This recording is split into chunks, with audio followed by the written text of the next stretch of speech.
Hello, hello, hello. So, I have a lovely task to get you guys entertained as a last speaker today. How good is that? Hectic. Well, firstly, thank you to all the speakers who've been before me. It's been lovely listening to all of you. I want to start with a little thing because I have the privilege of being the last one here, so I can do some stuff. Can I have everybody to stand up? I'm one of those presenters.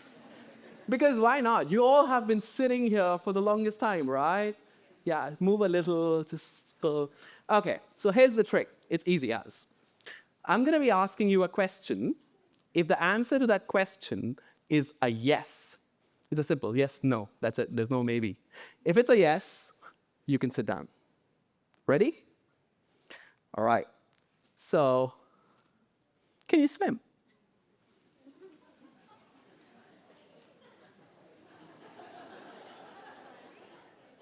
My person, my person, my person, my person, my person, my person, my person. Love it. You can also sit down. I'll just come to why I asked that. Um, there's obviously a story behind it. So, that question was my introduction to privilege in life.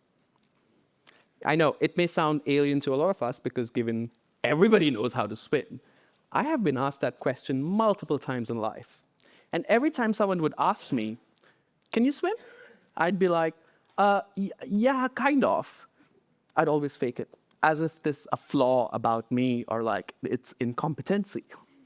But the reason I couldn't swim was because I grew up in a place, in a system where swimming lessons were not free. They were a privilege. It costed $40. I mean, I grew up in India, as you can probably tell, some of you.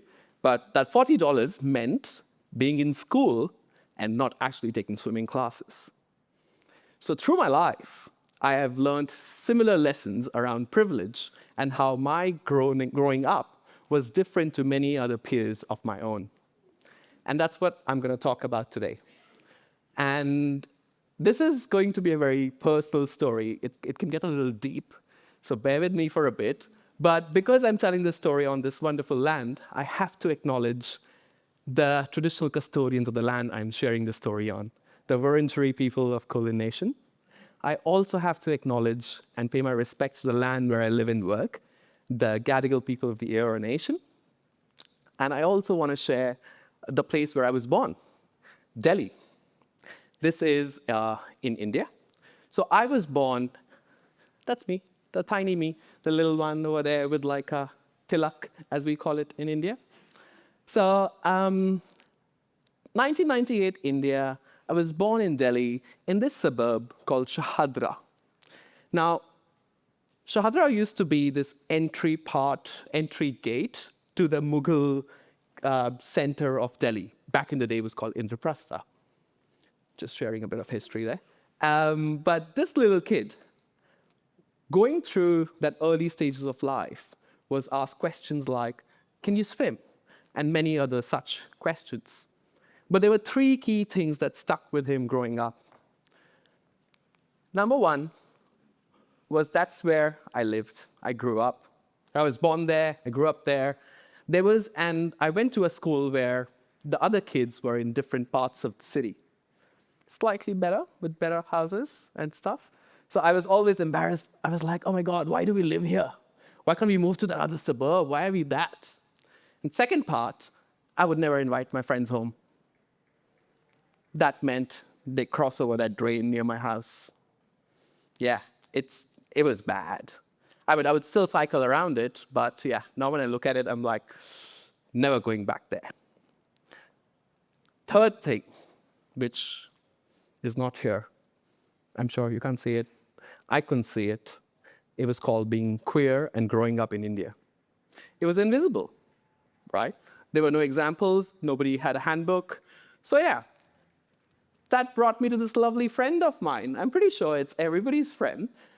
Imposter syndrome.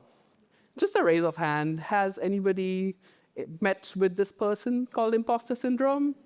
Of course, of course. I think that's the beauty of it, right? when you are having those imposter thoughts, it's really, really important to really understand where it comes from, where it stems from. And today I'm going to share 2 things with you which really helped me in my career, in my life, where I kind of navigated those imposter thoughts by going back to my roots, by going back to the core of where I was born and where I grew up. The interesting part is, all of this happened when I read this lovely research report, and you should check it out, by Dr. Valerie Young, which talked about how imposter syndrome is not personal. It's not up to an individual. It's systemic. What happens is, when every time you walk into a room where you feel like you don't belong, it's actually a flaw of the system that you were raised in. Because that system was not equipped to make you feel like an equal to your peers, or the society at large, right? So if something is systemic, that just basically means we can work it out. We work around systems, a lot of us do, right? And there's always an iteration that we could make to those systems. And that is what I figured out.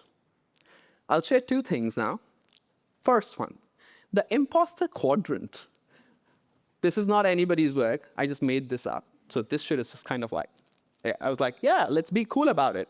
Yeah, why not?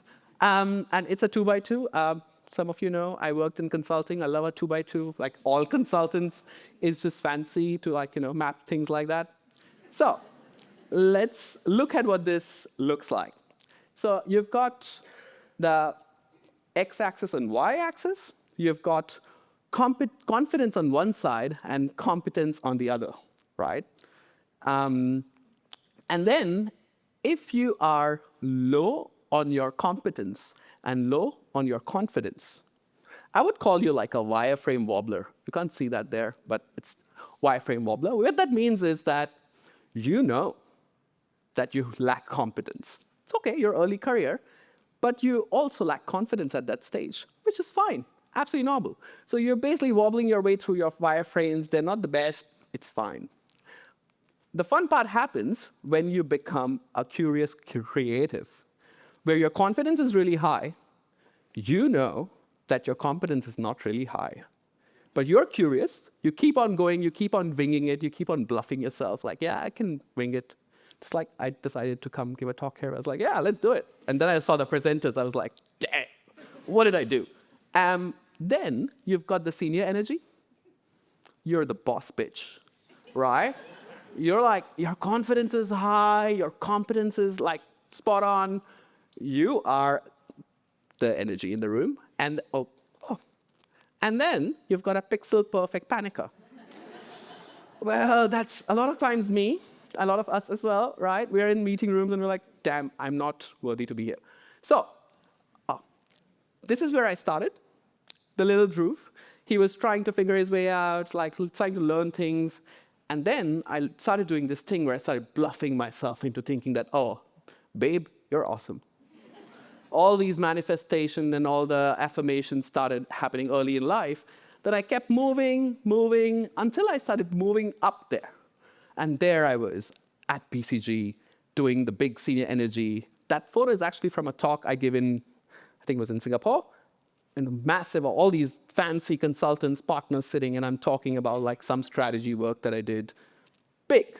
But then, just the next meeting, that moved to here. Because someone questioned an idea in a meeting that I posted. But guess what? That didn't stay there for very long, because I had the tool. This quadrant has helped me in life multiple times, where I kind of take a step back and be like, what place am I operating from? And then I usually stay in that place mostly, where I do kind of tell myself, babe, you worked hard, you know stuff, so you have the confidence, you have the competence, not very confident, but that's fine. Today, after listening to everybody, I mean, Rita, everybody, like such great presenters, but that's fine. The good part is, this person, I started reading so much about neuroscience, neuroplasticity, thanks to Dr. Tara Swart. She changed my perspective. And she gave me the name for the thing that has been helping me through my life. The idea of bluffing was actually neuroplasticity in action. The ability of your brain to rewire, to create more synaptic connections for neurons, and then believe in a truth that you can actually manifest. For the longest time, I was like, all these, what's that book? Secret, manifestation, affirmation, like I'm gonna, I'm having a hot girl energy. Nah. I always like, oh yeah, it's just Instagram. Dude, that shit works. It's worked for me. I'm pretty sure it's gonna work for all of you. So yeah, I think it's pretty good. So, what did I do? Second thing, thought loop canvas. And this is, again, you're welcome. I made this for all of you, specially. This is an iteration framework that I didn't know I needed in life. This helped me do the second step. So first step was that quadrant, which is for me to map where the hell am I in that imposter quadrant. But what do we do with it? Because we know our brain is like Figma auto layout. I know Rach is smiling at me. She's like, yeah. It is like a Figma auto layout. You have to do the effort to do some spacing adjustments, fix the padding, copy, but you have to bloody stick to it. You can't just detach an instance and like keep doing other stuff, right? Or everything has to go into the master. So you have to commit to it. But if you have to commit to it, how do you go about it? 5-step process, let's go into it. Number 1, trigger. Anytime you're feeling that, that heart is beating, and then you're like, I'm not worthy to be here, or this is not right, or this stakeholder is really challenging me. In my case, I'll actually give you an example on that. So we were doing this big work for an education sector, looking at this software for teachers who would use it to plan their lessons and share syllabus and stuff. And this was for South Asian market. And no shit, I grew up in India. I know how teachers operate. But this was happening in Australia, right? The conversation is in Australia, and people are talking, and they all decided the lovely strategy. And I was like, shit, that is kind of very West-washed. There's slight difference in how teachers operate there. Like, how do I tell it? I did not. I came back home, shat in my pants, and I was like, fuck, I should have said something. I should have done something. And that feeling was that trigger. And in that moment, I was constantly asking myself, what made me feel off? It was the fact that I could not put my opinion, my suggestion, because there was a team of people who decided it, and I didn't want to be someone who's an anomaly. I wanted to fit in. And that's why I did the second thing. I changed my response. So you'll have an automatic response to that trigger always. What you need to do is you need to ask yourself, what's the first thing I'm telling myself here? Because there's always that first thing you tell yourself. You tell yourself, don't say anything. In my case, it was like, you're new to Australia, just wing it, just go ahead with it. Don't be a problem maker. But why am I doing that? Because I didn't have the confidence. My imposter thoughts were kicking in. So what do? You reframe that narrative. You ask yourself, what else could be true there? It's life. There's no linear truth ever. There are always multiple truths, and that's why I love it. So I always tell myself, nothing's linear. That's what my therapist also says all the time. She's always like, Dhruv, let's think about it. Like, yeah. So think about it. What else could be true there? In my case, I told myself, what could be true there is that these experts in the room, maybe they don't have the exposure that I had to the teachers in South Asia. As simple as that. What did I do? I acted on it. In my case, I call somebody called MVP, like it's not minimal viable product. I call that most visible person. There's a person who you are scared of, this beast, you can't go to that person. But in any project, there's always a most visible person who's like this fun person, fun guy, and you can just go to that person and be like, yeah, can I talk to you? Yeah, I've got Hyacinth here, my team member, that's my person. I would go to her and be like, hey, I need to sense check something. So I went to my MVP and I was like, hey, this is the deal. So WhatsApp is used a lot by these teachers to share syllabus. They actually discuss everything on WhatsApp. And they were like, what about privacy? I'm like, are you kidding me? Do you think in India people care about privacy? What? Like, no, that shit doesn't happen. I mean, now it's slowly starting to happen when I speak to my nephews, but yeah. So yeah, they were like, WhatsApp, that's interesting. And that led to a whole study session that we did. We did diary studies with these teachers, looked at their WhatsApp chats, how they share syllabus, how they share lesson notes, and that gave us so much knowledge to create a whole solution around it. And that unlock, while it was like, okay, yeah, that's great, you did your job.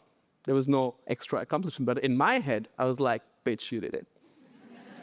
And it doesn't stop there, because this is the last step, which is really important, where you have to really reinforce that win. You have to reinforce that you did something which was conditioned. You changed that conditioning. And this is the hardest part in this whole cycle. So from trigger, response, reframe, action, reinforce, this, it's hard. I'll tell you why. Evolution. We are not wired for self-esteem.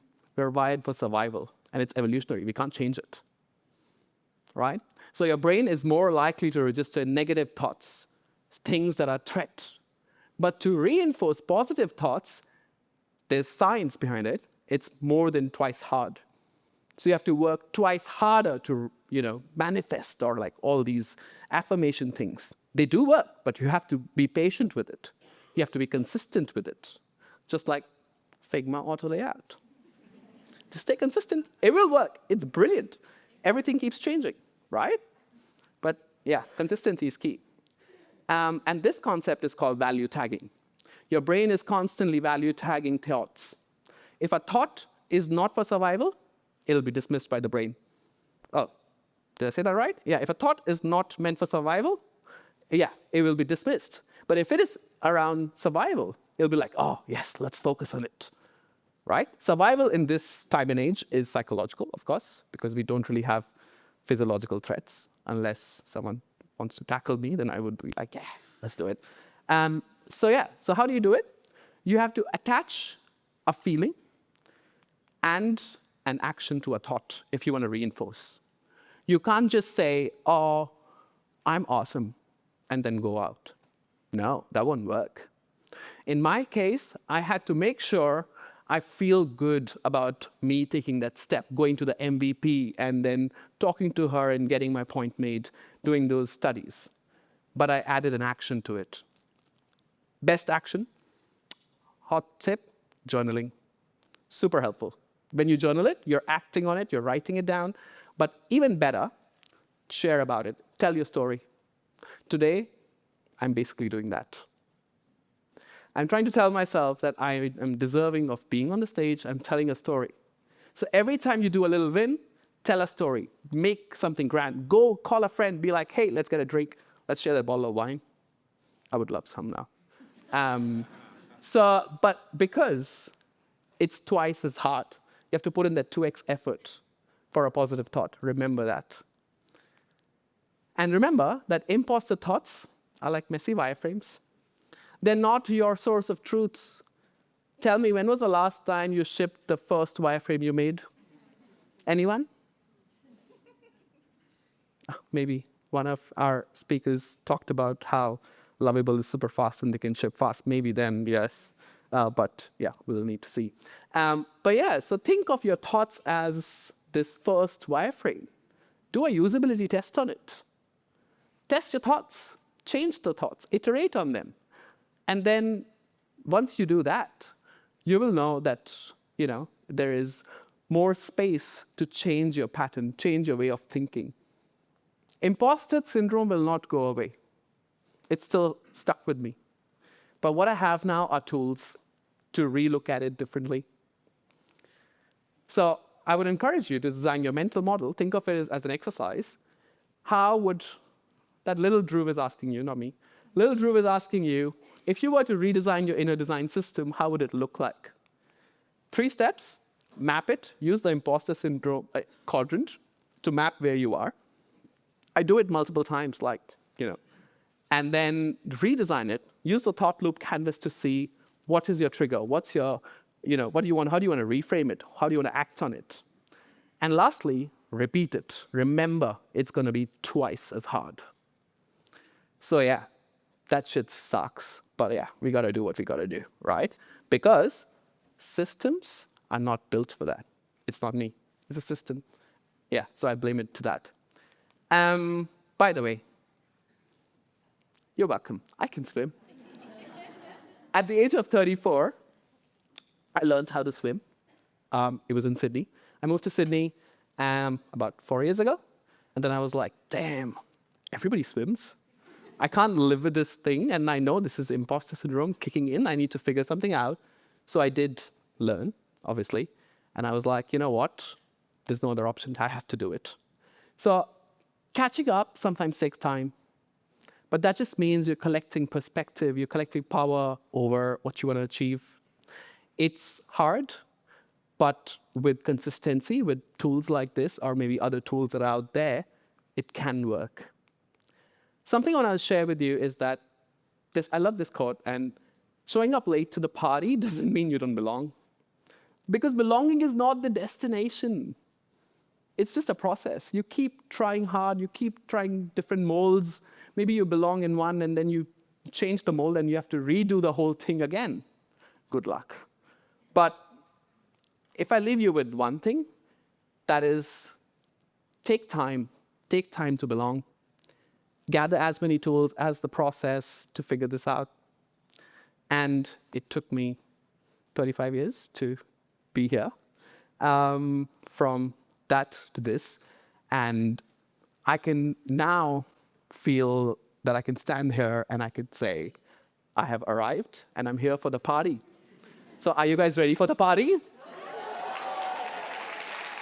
Thank you.